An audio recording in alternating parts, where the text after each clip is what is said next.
Hey, good afternoon, Top Fan Rivalry followers. It is Bill from Top Fan Rivalry, and I've got a fresh face in the clubhouse today, someone we haven't heard from. But he is a fan of a team that I'm near and dear to my heart. But he's got some unique stories, and I'm so grateful to have him in. So, Zach, how are you doing this afternoon? I'm doing great, Bill. How are you? I'm happy to be with you. I'm happy that you're here too. You've got First of all, I can see in the background there you're a Dodger fan, right? Well, I loved Sandy Koufax. He was my hero growing up. It probably still is. If he was just terrific. And as a teenager in LA, growing up a Dodger fan in the '60s, he was the man. So He I was will the always man. be a Sandy guy. I was born after he retired, but my grandfather, who had passed away shortly before I was born, Uh-huh. he says, I want a grandson who's a Dodger fan, a Koufax fan, a left-handed pitcher. He got all of it for me. I'm left-handed. I was a pitcher. I'm a Dodger fan. I'm a Sandy fan. I'm a Clayton Kershaw fan. What can I say? Clayton's pretty Yeah, good too. You right. can't take that That's away. funny. But you've got some baseball history behind me. Tell me a little bit about your baseball history. I do. Well, I was fortunate growing up. My dad was working around LA and got to meet a lot of the Dodger brass. They had just moved out in '58, and he got to know quite a few people that worked with the organization. One of those people was Tommy Lasorda, and they became very, very close and went everywhere together, did everything together. And of course, Tommy at that time was a scout, and we are talking about roughly about 1964. And in '65, they decided to make him a manager. So they sent him to the rookie league in Pocatello, Idaho. That lasted a season before the team was moved from Pocatello to Ogden, Utah in 1966. Tommy came to my dad and said, I'm going to manage the summer in Ogden. Can I take your son with me and allow him to run the clubhouse, take care of the players? My dad said, sure, no problem. Take him with you. And so I spent the summer in Ogden with Tommy as the clubhouse guy, as the trainer, as the traveling secretary. I did all that stuff. And he had no coaches, obviously, the lowest level of baseball. And the guys that he had as players were guys that most likely were signed in that June's draft. Season started later June and lasted 3 months. That was what the rookie league season back then was. So I went and I did that for 3 years. And eventually I went back to LA and I got a job with the big club in the major league clubhouse in '69 and '70. And I was a clubhouse kid and shined the shoes and cleaned the toilets and took care of the dugouts, sat down the left field line in Dodger Stadium. I will say '69, '70, '71, the team was a little lean on talent. Didn't have very good years after Drysdale had retired. And so we hit a dry spell there as far as the big club was doing. But I got my feet wet in baseball there. I ended up getting out of that, selling sporting goods, doing some other things. I got married, started my family, and then I got a call from Texas. Bobby Valentine was down there. He was the manager. Tom Grieve was the general manager. I knew Tom casually, but he said, why don't you come on down and interview? The visiting clubhouse in Texas is open and we'd like to interview you. Make a long story short, I got the job. I took the job in 1988. I ran the visiting clubhouse for 7 years. I ran the home clubhouse for 15 years, and I retired in 2010. I mentioned my boys, all four of them worked in there. Three of them decided to stay in the game. So I didn't mind retiring, honestly, because I now live my life vicariously through those three and through their teams. So And everything in the end worked out, but I have had a lot of years in baseball and I've been very fortunate. Yeah. okay, and so now you had to have developed relationships with players, do you have a couple favorite players of yours that you just they're just excellent guys and you just love seeing them? Well, if you're talking about my Ranger days, I would Anytime. I Rangers, would say, Dodgers. well, Like, I even when I was a kid and my dad, I was again fortunate that my dad knew enough people to get me in the clubhouse. So I walked in the clubhouse, and when I met Maury Wills, he gave me a fielder's glove, one of his gloves, and I had that glove for years. And Maury Wills was again, another hero of mine as a position player. I played shortstop in high school, not a bad player. I patterned my game after him. I wore number 30 where I could. And I would say on the top of my baseball list, and I'm an old school guy, Bill. When we talk about baseball, I always go back to the 60s. And okay. I talk about Clemente and Aaron and, Mays and all those guys. And they were my guys. And when I got to where I worked in the clubhouse, that aura kind of disappeared that I had as a youngster, became more of a business. But I will say in Texas, Darren Oliver, Bobby Witt, Michael Young, in particular, Michael was, I saw him from the start and saw him just really blossom into what I think was a Hall of Fame player. So those guys, my years in Texas were great. We had great teams in the middle 90s, 95, 96 to 99. We had some good ball clubs, and with Pudge and Juan and all those guys. So I had fun with all of them. But really, when you get to where I got to, and my position became a job, and you couldn't really afford to have favorites. You tried to treat everybody equally, rookies and veterans alike. Although I do have a thing for service time. Again, that's old school. I know a lot of people don't think that way now, but to me, that's how I was raised. I mean, when you had the time and you put that time in and you did that grind for 154 or 162, whatever it was, you earned that. And it seems to be missing from today's game. I couldn't agree with you more. And I love the fact that you mentioned Michael Young, because there's three players, two of them were Rangers that you are familiar with, but there's three players that I've always kind of thought, man, I wish more guys would play the game like these guys do, because they always just suited it up, came out to play. You didn't hear about them, a lot of shenanigans or anything like that. Right. That was Michael Young, Ian Kinsler, and Dustin Pedroia. Yes. All three of those guys were just class act guys. They just showed up, they did the game, they signed for the kids, they recognized that their time was limited on the field. Yeah. At least that's the way that I saw it from a fan's perspective. Right. And they play.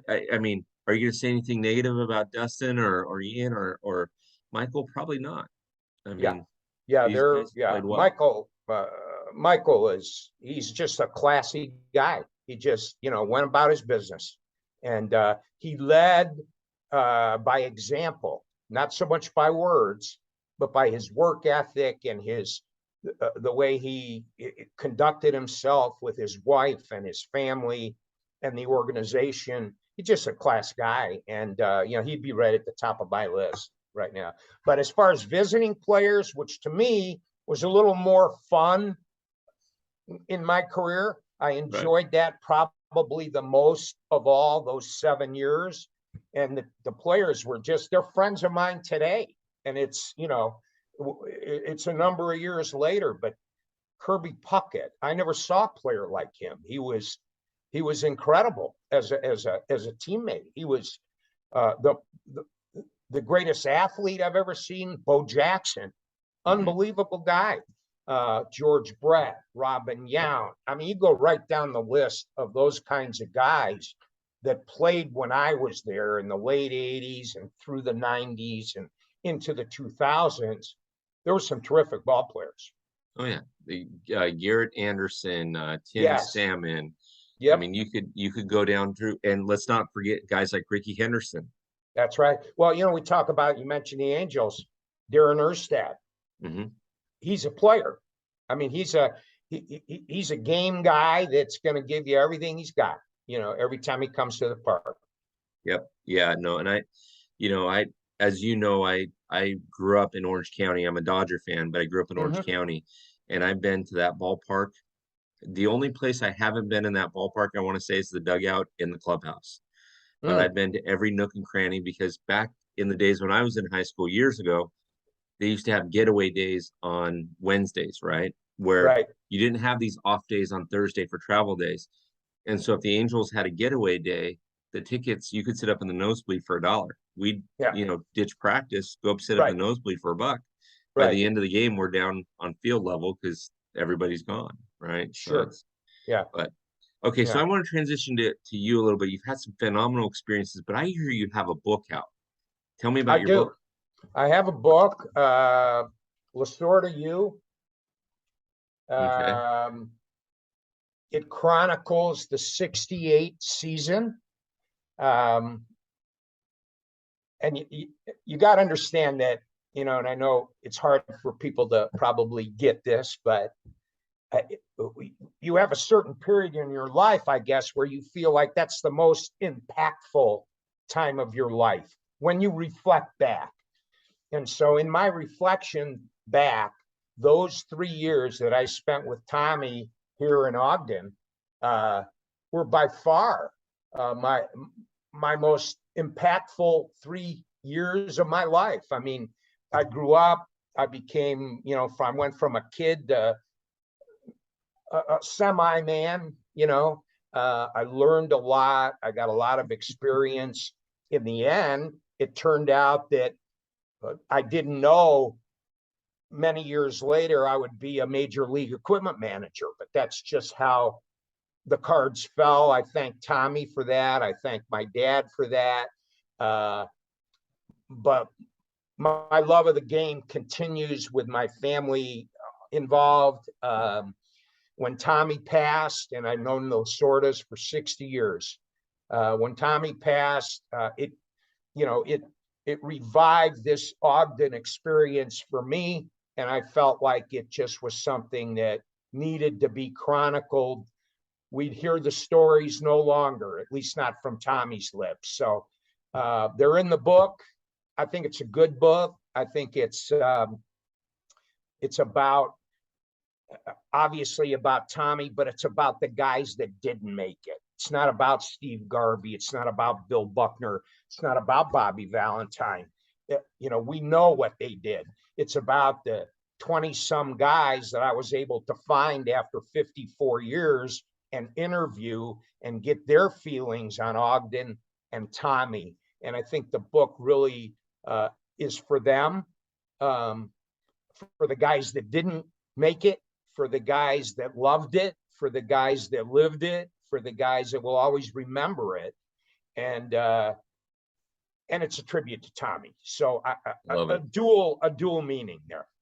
I love it. I love it. I can't wait to get my hands on it. Yeah.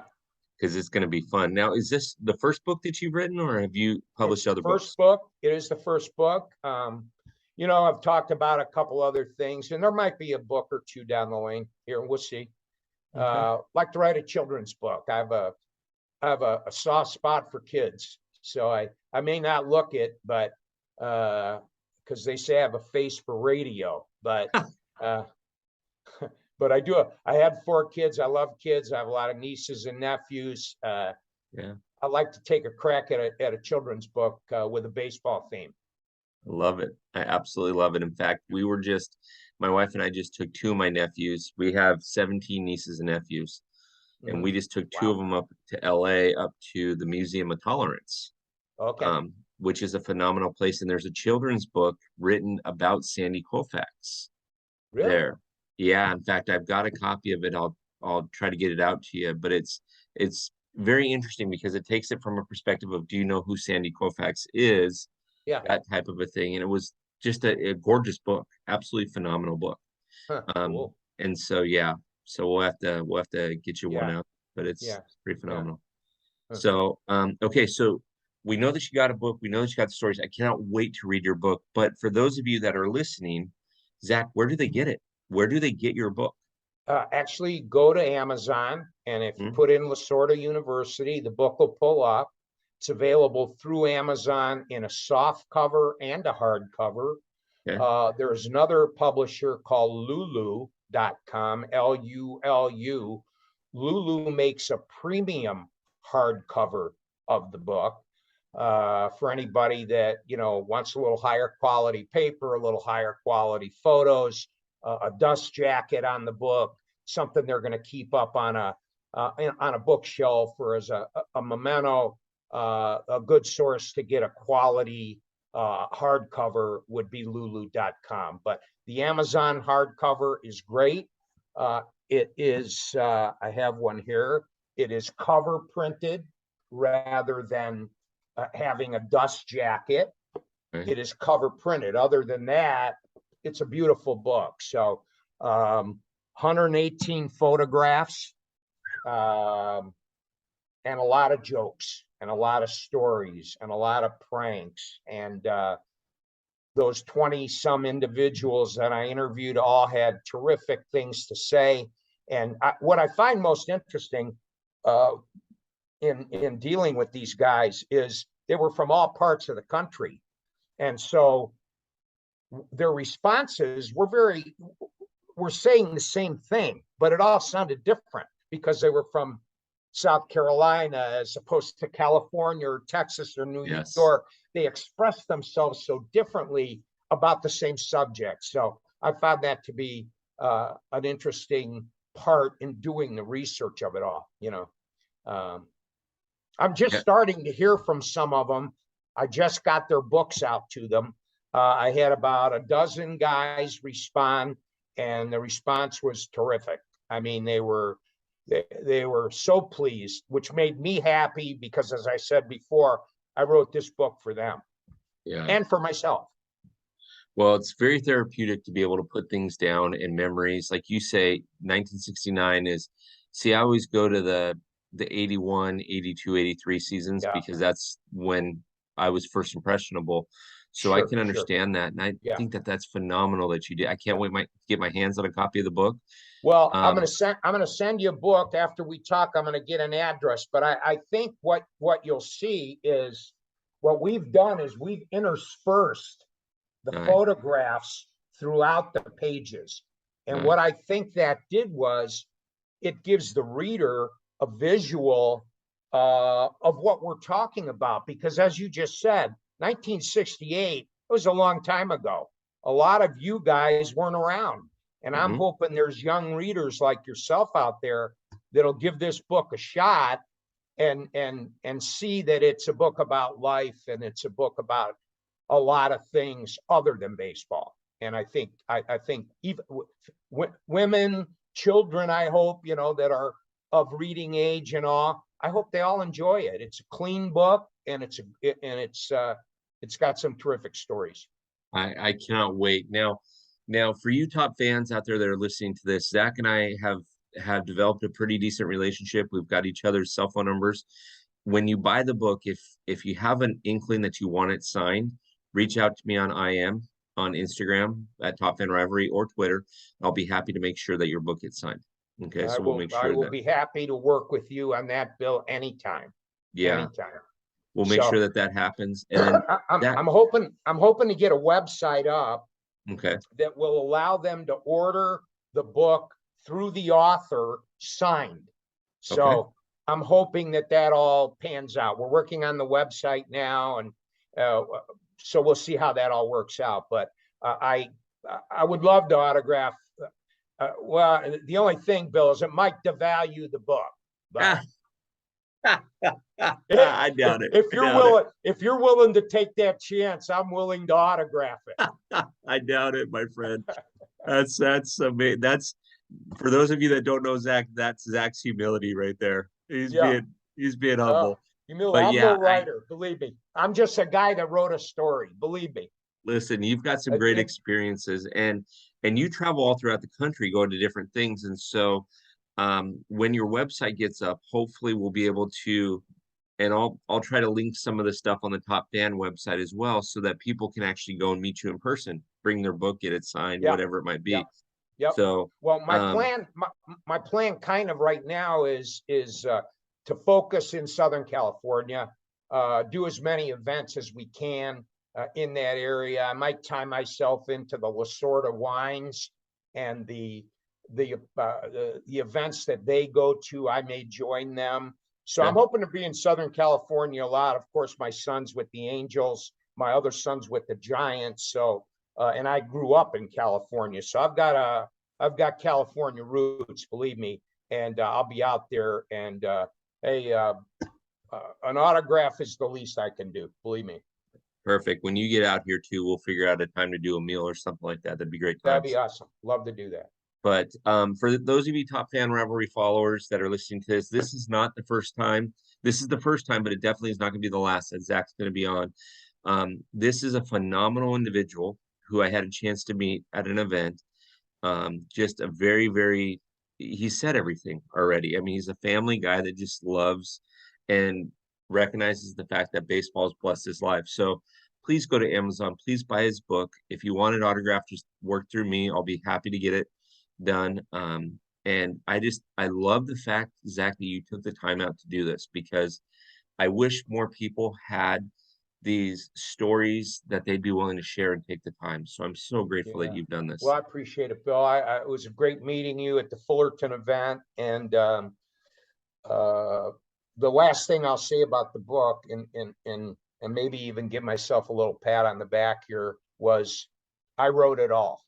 Every word in it, I wrote. Every idea that's in it, I thought of. And so I'm proud of that fact, simply because I'm not a writer, and it's a story that I wanted to get out there, and I think it's a worthwhile story. And it's written through the eyes of a 16-year-old. So that I think is the structure of it, and I think the charm of the book. Absolutely. And anytime, and I'm glad that you brought that up, because you mentioned it to me before, and I neglected to mention it, but this isn't ghost written. This is Zach telling Zach's stories. And that's what makes this thing so very, very special. So, and it's all true. It's all true. And I say there's a bit of Bull Durham in it, but only in similarities. Bull Durham was a fantasy. The Ogden Dodgers was no fantasy. No, absolutely not. Yeah. So Zach, I'm so grateful that you joined. Can we have you on again, maybe in November and in December, to talk a little bit more about it and take care of it from there? I'm ready. Okay. Top Fan Rivalry followers, this is Zach. I will tag him when this goes up. This interview is being filmed on Friday. It'll go up on Monday. It'll be on the YouTube channel. It'll also be on the website. It'll also be on Spotify, so you'll be able to catch it anywhere. I implore you, if you're looking for good Christmas gifts, your Dodger fans, please go out and order this early and often, and get yourself a couple copies of it. I can't imagine there's anything in here that you wouldn't want to do. And as soon as I get my copy, I'll give you guys my thoughts on it. But if it's as good as Zach's saying, which I doubt, I doubt that he's wrong on it, I can't wait to get it in my hands. So please order it. And again, if you want it signed, let me know and we'll work it through. But Zach, thanks so much for your time today. My pleasure. Thanks for having me on, Bill. You bet. Anytime. Appreciate it. Mm-hmm.